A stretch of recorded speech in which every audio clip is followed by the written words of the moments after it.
Hello, I'm so glad you've been able to join me at my Sleepytime Reading channel.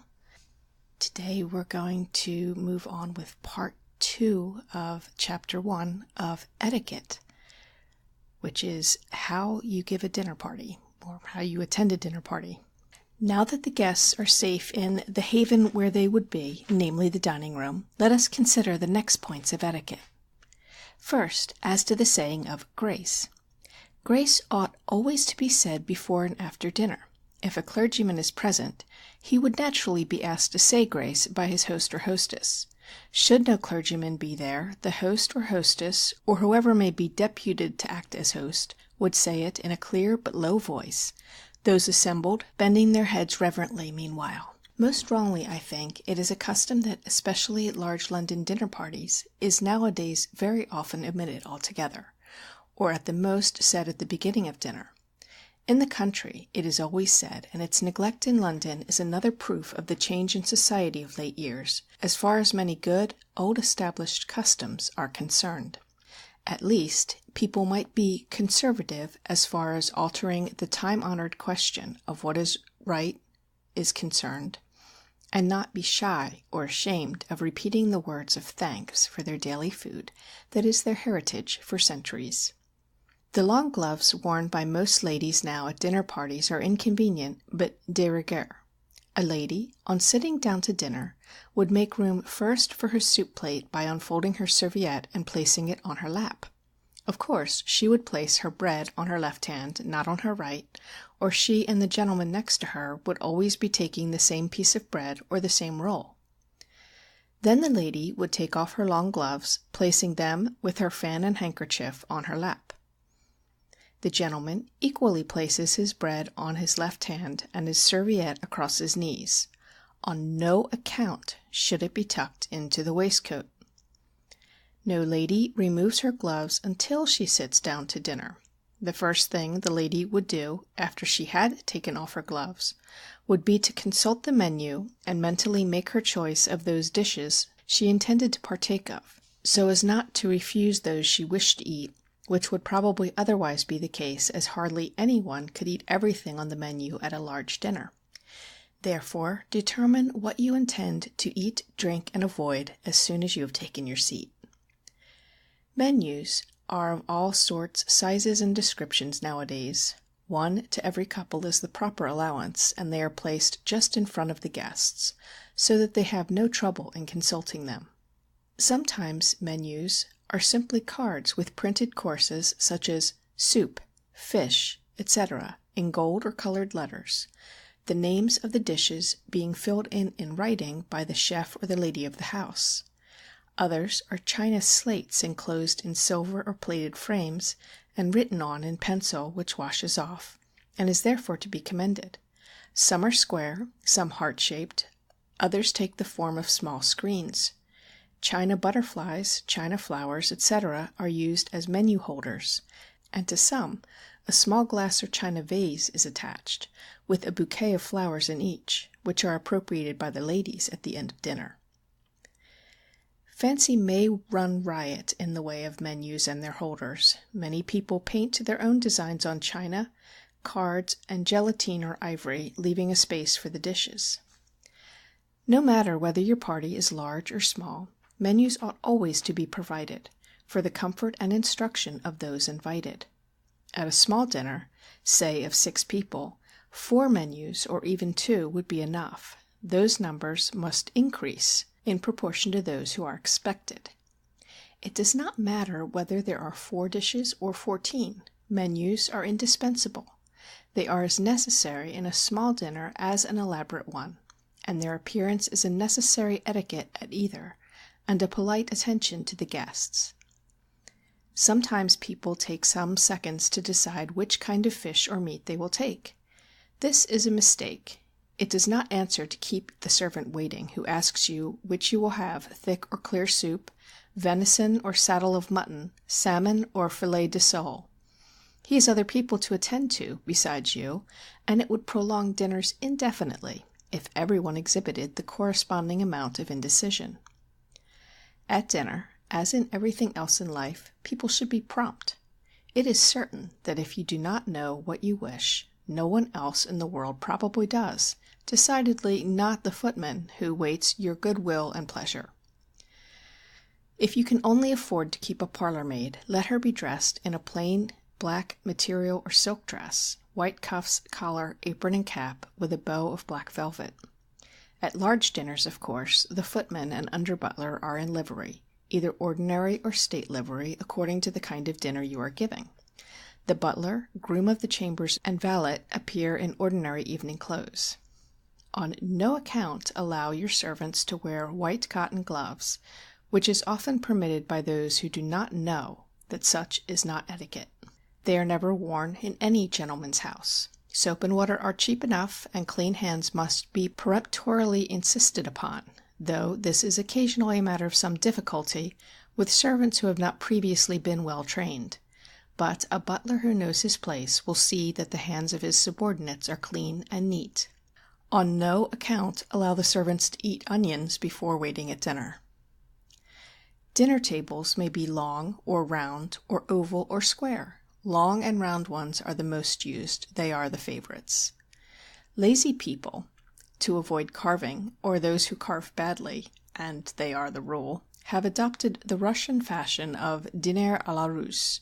That is to say, no dishes except fruit are placed upon the table at all. Every dish is put upon the side table, served by the butler, and handed to the guests by the servants. If you give a small dinner, then the host generally helps the soup, joint, and second course, the entrees and sweets being handed round. When the host carves, the servants hand the plates first to the ladies and then to the gentlemen, not in the order in which they are placed. But of course, at all large dinners, the plates are handed to each guest, whether lady or gentleman, in the order in which they are sitting at table. The servants go first to the lady at the host's right hand, who is of the highest rank present, and then to the lady on his left hand, and so on to each guest, except when a very large party is assembled, and then the entrees provided being always double, they would be handed right and left of the table simultaneously, as it is much quicker to do so. If the butler helps the soup, he should be told only to give 3 parts of a ladleful to each guest, as a plate full of soup would be in the worst possible taste. Powdered sugar, croutons, grated parmesan, mint, etc., are handed with different soups, such as potage printanière, purée de gibier, potage aux macaroni, purée de pois. If there is an especial dish that the host wishes any guest to partake of, he would send him or her a message by the butler. If you please, sir, his lordship wishes you to take some of this entree. The host would not shout his wishes across the table at his guest, as it would only call the attention of all those present to the lady or gentleman he addressed, and make them feel very shy and uncomfortable. Probably, except at small dinners, the host would not invite any guest to eat of any special dish, or if he did, he would take a quiet opportunity, previous to dinner being announced, to tell him his wishes, so that his guest would know what to do without any further admonishing. At a small dinner it would be different. The host would familiarly call his friend's attention to whatever dish he desired him to eat. Never help yourself to the last bit in a good dish. Wish for it, but resist temptation. Let someone more greedy or less alive to etiquette and the bienséances of society profit by your self-denial. It will be amply repaid to you by your being able to observe, with a dignified air of superior birth and knowledge, where can so-and-so have lived? Imagine such a want of breeding and good manners as he or she has just shown. If your dinner is not à la Russe, help all your guests first, yourself last. If there are 24 of them, your dinner will be cold, but carving will give a fine zest to your appetite, and some sacrifices must be made in the noble cause of hospitality to your friends. As for ways of decorating dinner tables, their names are legion. Very much depends upon the wealth and position of those giving the dinner. In large country houses, where plate is in the ascendant, dinner à la Russe is almost always the fashion. In this case, the table would be covered with plate, with flowers intermixed between the dishes, the dessert being placed in gold or silver dishes. At very wealthy establishments, there are sometimes 2 complete services of plate. At one of the most hospitable and magnificent houses in Yorkshire, there are 2 complete sets capable of dining a very large number of guests. The plate is sufficient for 2 large tables. One is called the gold, the other the silver table, taking the designation from the plate on them. Besides this, the sideboards are covered with plate also. At large dinners, the fruit and bonbons would be placed in gold or silver dishes and arranged down the sides of the table, with perhaps 8 candelabras of 8 lights each arranged at equal distances. This is where gas or lamps are not used. A large bowl or silver cup looks well in the center of the table.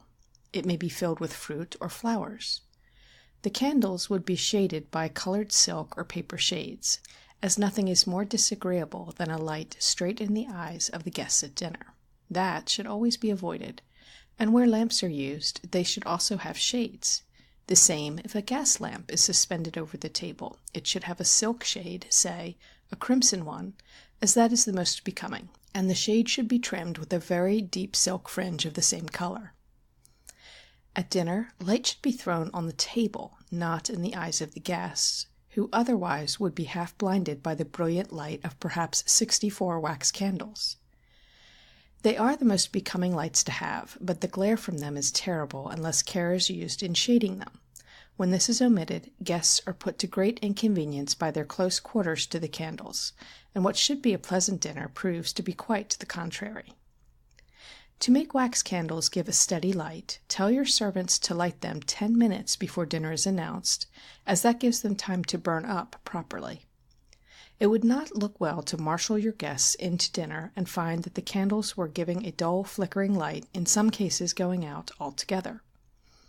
In some old-fashioned houses, the host will still insist upon a lamp being placed in the middle of the table, or perhaps 3 if it is a large party. The said lamps being innocent of shades, they shine unblushingly, like 3 August suns or 3 harvest moons. Such a mode of lighting ought to be done away with, as the result of the glare in their eyes to the unhappy guests is painful in the extreme. A very pretty effect is obtained by placing among the flowers little lamps about 7 inches high, each with a shade of pink paper, shaped like a rose. Some people do not put any plate upon their tables even when the dinner is à la Russe, only a profusion of leaves and flowers, with silver salt cellars, 4 if there were 6 people, 1 to every 2 guests if there were a larger number. Cruets are always placed upon the sideboard at large dinners, and handed on a silver salver to each guest by the servants as the guests require them. At small dinners, a cruet would be placed in the center of the table, unless you have a cup or other plate which looks better. All plate, such as candelabras, sugar basins, etc., should be placed on stands of wood covered with crimson velvet. Above all, let it be remembered that what are called table mats must never, under any circumstances whatever, be placed upon a dinner table. They would be in the worst possible taste, and would only be seen in houses where etiquette is a word unknown and therefore not understood. A thick felt or cloth tablecloth is usually placed under the white cloth, which effectually prevents the table being in any way spoilt by the heat of the dishes, should they be carved on the table. For small parties, particularly in the country, the white cloth is still sometimes removed for dessert, and the mahogany, black with age and polishing, shines like a looking-glass, reflecting everything placed upon its surface. No tall plants should be placed upon the dinner table. They obscure the view of the guests and are in every way disagreeable.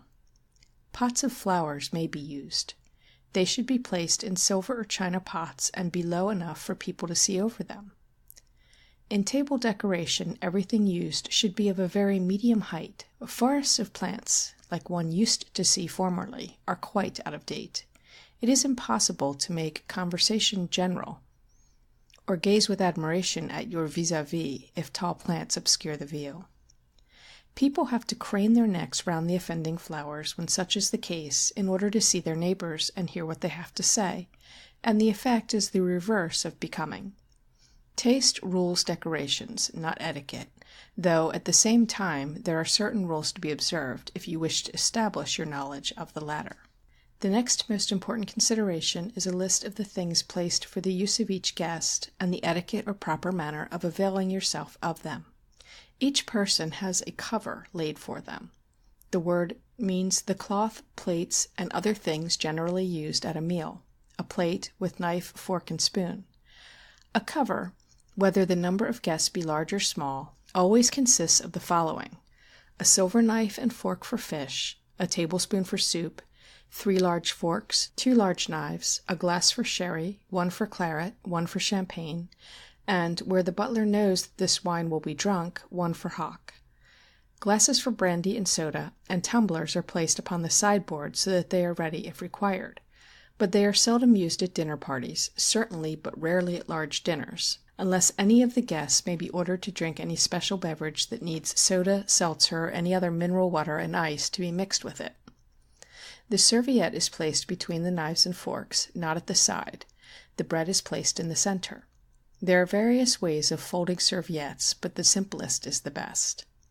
It is quite wrong to place knives and forks anywhere but on each side of the plate. To place them lengthwise down the table would exhibit a want of knowledge of what is done in polite society.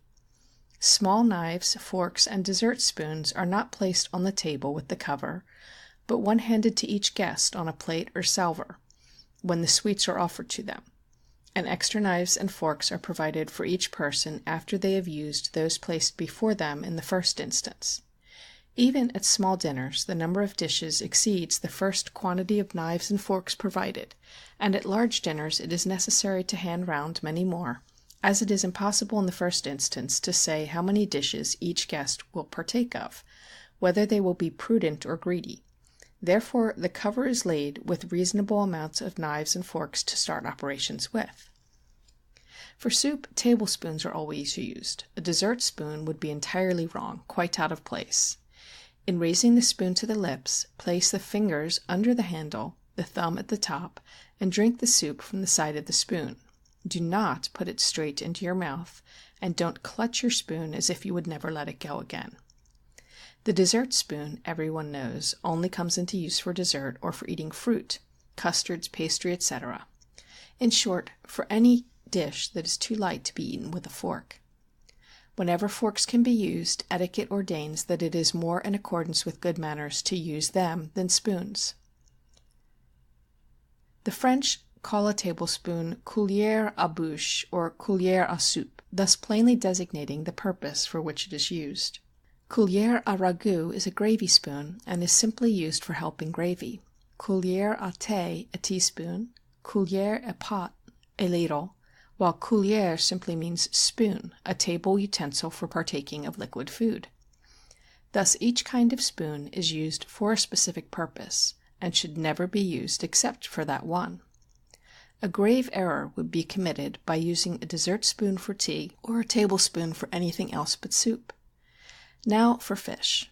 Every description of fish, whether boiled or fried, broiled or stewed, should be eaten with 2 silver forks as a rule, although where silver fish knives and forks are provided they may be used if preferred.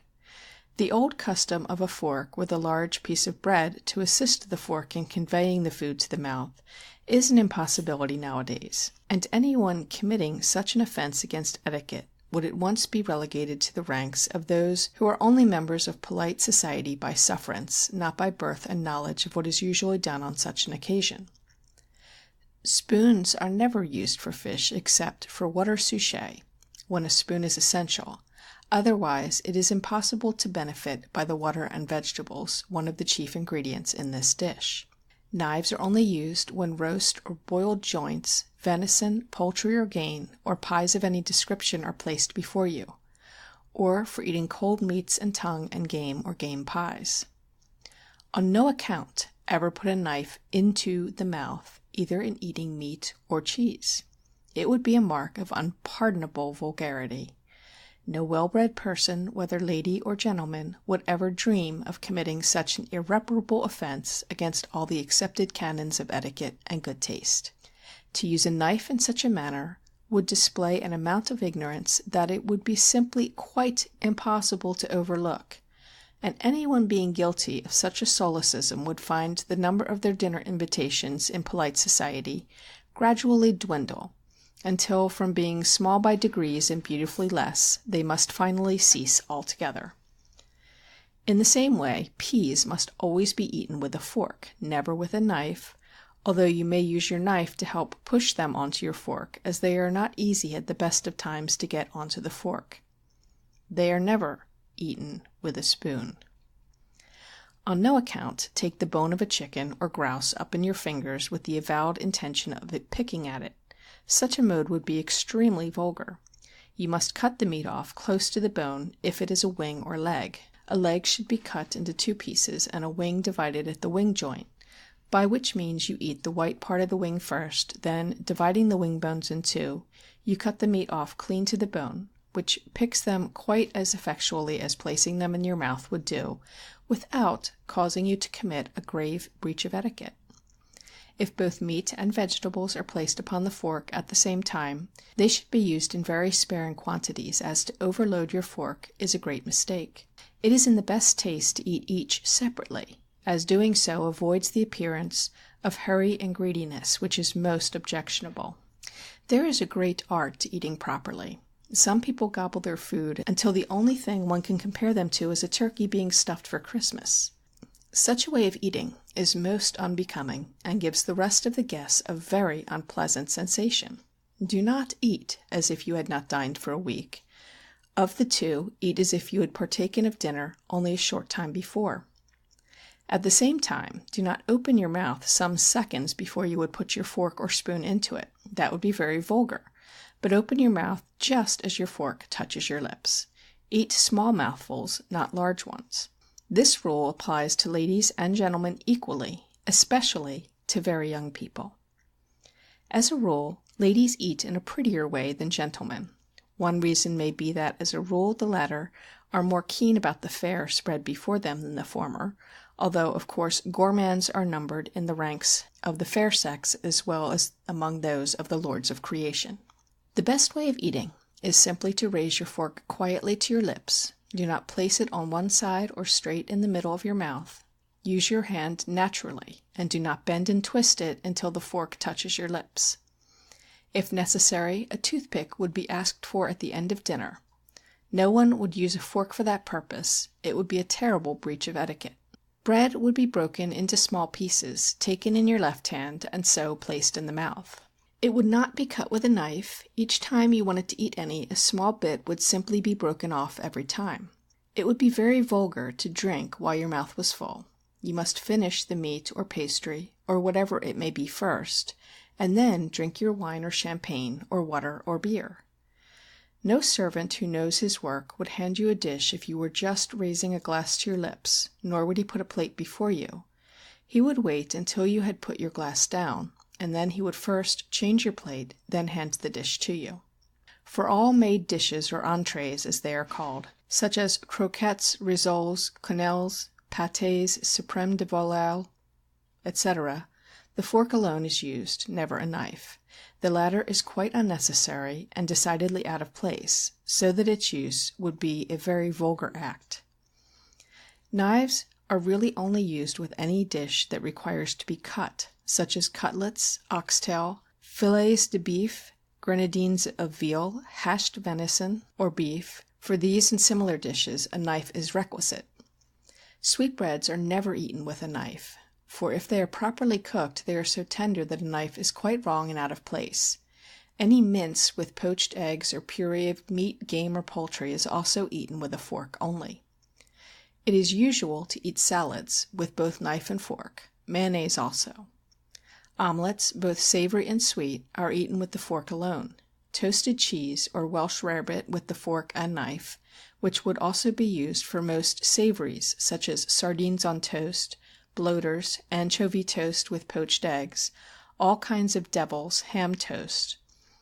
Forks only would be used in eating macaroni au gratin, soufflés, whether savory or cheese, scalloped oysters, tartlets, whether savory or sweet, creams, jellies, iced puddings, blancmanges, indeed all kinds of sweets of sufficient consistency to admit of it. Strawberry fool would be eaten with a spoon. For fruit tarts, a spoon would also be used on account of the juice and the fruit. Where stone fruit is concerned, such as damsons, plums, cherries, green gages, etc., the spoon is quietly raised to the lips to receive the stones, which are then placed on the edge of the plate, but it is really always best to treat the small stones as you would those fruits with larger stones, such as peaches, nectarines, apricots, egg plums, namely, separate the stones from the fruit with your fork and spoon, and leave them on the side of your plate, which thus gets rid of the necessity of placing the spoon to your lips, which is not a pretty performance, however unobtrusively you may acquit yourself of it. With regard to vegetables, they are always eaten with a fork only, never with a knife. Asparagus particularly is either held between the fingers, so raised to the mouth and eaten, the same with celery or sea kale, or else the stalk is divided into pieces by means of your fork. It should never be cut with a knife and fork. It is quite wrong to eat asparagus in such a fashion. It is generally dipped, each stalk, into hollandaise sauce or melted butter, or plain oil first, and then eaten. It is very often eaten cold, and is excellent that way. Cucumber is served with fish, and may be eaten off a salad plate or placed on the same plate. French beans, potatoes, plain and dressed, spinach, broad beans, sorrel, vegetable marrow, all are eaten with a fork, and it is the most convenient to use a fork whenever it is possible. The fork must be held in the right hand. Cheese must never in any circumstances be eaten with a fork. It should be cut into small pieces with a knife, and placed on little pieces of bread, toast, or biscuit. The two should be held in the finger and thumb of the left hand, and so conveyed to the mouth. You should hold the bread in your thumb and finger, the cheese being placed on the top, and on no account must cheese be eaten by conveying it to the mouth on the point of your knife. Pulled bread and Kentish rusks are often served with cheese and are excellent. Also potted meats, small salad, radishes, mustard and cress, and celery. The guests do not partake of any dish twice. It would not be etiquette to ask for a second help, unless perhaps when you are dining at home, or in the house of very near relations, where if a dish was especially excellent, a guest or relation might venture to ask for more. And that brings me to the end of this section of the extremely extensive first chapter of this etiquette book. I think it's going to take a third and possibly even a fourth segment to get through all of this. Certainly a third, but I do look forward to getting back to it soon. Thanks as always for joining me on my Sleepytime Reading channel. Please subscribe if you haven't. Leave a comment or a thumbs up if you like it. And if you have any suggestions for books you want me to read, topics you want me to look for books on, or anything else I can do to improve things, do let me know. I'll be back soon with more Sleepytime Reading. Bye.